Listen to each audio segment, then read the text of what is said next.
Dobrodošli u Ekskluziv tabloid. Tko je najjači na domaćoj estradi? Prema vlastitim riječima, to je Siniša Vuco. Njemu tvrdi ne trebaju ni intervjui, niti plakati, jer horda ga obožavatelja koji se nazivaju apostolima vjerno prati u stopu. Već na prve taktove padaju u deliriji, no atmosferu je na njegovim koncertima i onako teško opisati, stoga pogledajte priču Hrvoja Krole.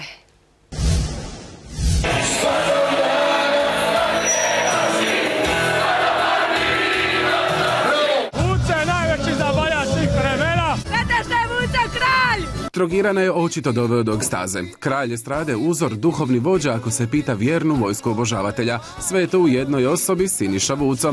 On se od tih epiteta naravno ne brani. Što više, skromno objašnjava i zašto je to tako. Ja sam veći od ove zemlje. Ja cijelu Hrvatsku stavim u mali džep.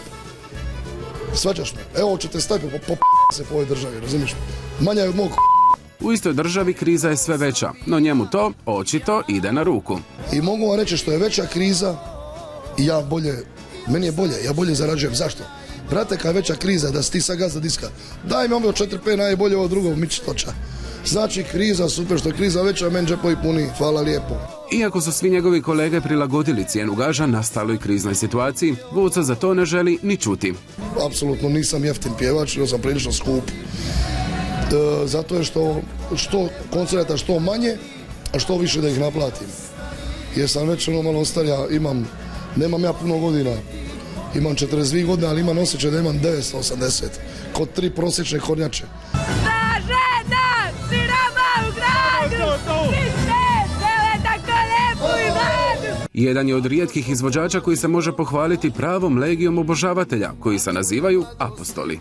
Ima ih preko 100.000, to su oni stvarno, ja da hoću mogu da osvojem paravojne informacije. Pa ja, brate, napravim puč veći nego u Ukrajini ovdje, samo nemam vremena.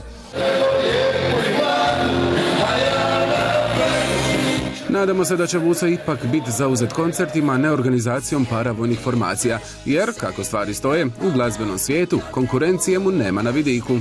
Svi su dobri, svaki je dobar na svoj način, ali ja sam stvarno najbolji. Jer ja pišem sve pjesme, tekstove, glazbu, aranžmane, sve, radio sam svim najboljim izvođačima i stvarno sam najbolji, ja nisam kriv. To je moj jedini grijeh. Duhovni vođa zna kako se to radi. Polako, ali sigurno. Bez medija privlači publiku na svoje koncerte. Kaže, dosta mu je jedan plakat i koncert je rasprodan. A to mu se dogodilo, tvrdi, na prošlogodišnjem Rujan Festu, kada je, kako on samouvjereno tvrdi, publika iz šatora Jelene Rozge prešla k njemu.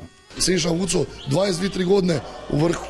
Uvijek se tu šuljam i pojedem ih za doručak. Evo, pobjedio sam najbolju. Jedna ulaznica, lijevo njen šator, desno moj. Ja 4.000, ona je imala 1.500, ali kad sam počeo pio, otišlo opet ko meni oni par stvari. Posljednji hit je napravio prije 5 godina, u kojem je glavnu ulogu imala Katarina Banić, bivša mis Hrvatske. Ovih dana Vuco je snimio novu pjesmu Beč. A ljepotica u novom spotu bit će najpoznatija hrvatska starleta, Nives Celzijus. A Nives je, mislim, prilično fatalna ovako, jel? Mislim da je to na kraju krajeva najbolji izvođač u Hrvatskoj, zaslužuje najatraktivniju žensku u Hrvatskoj.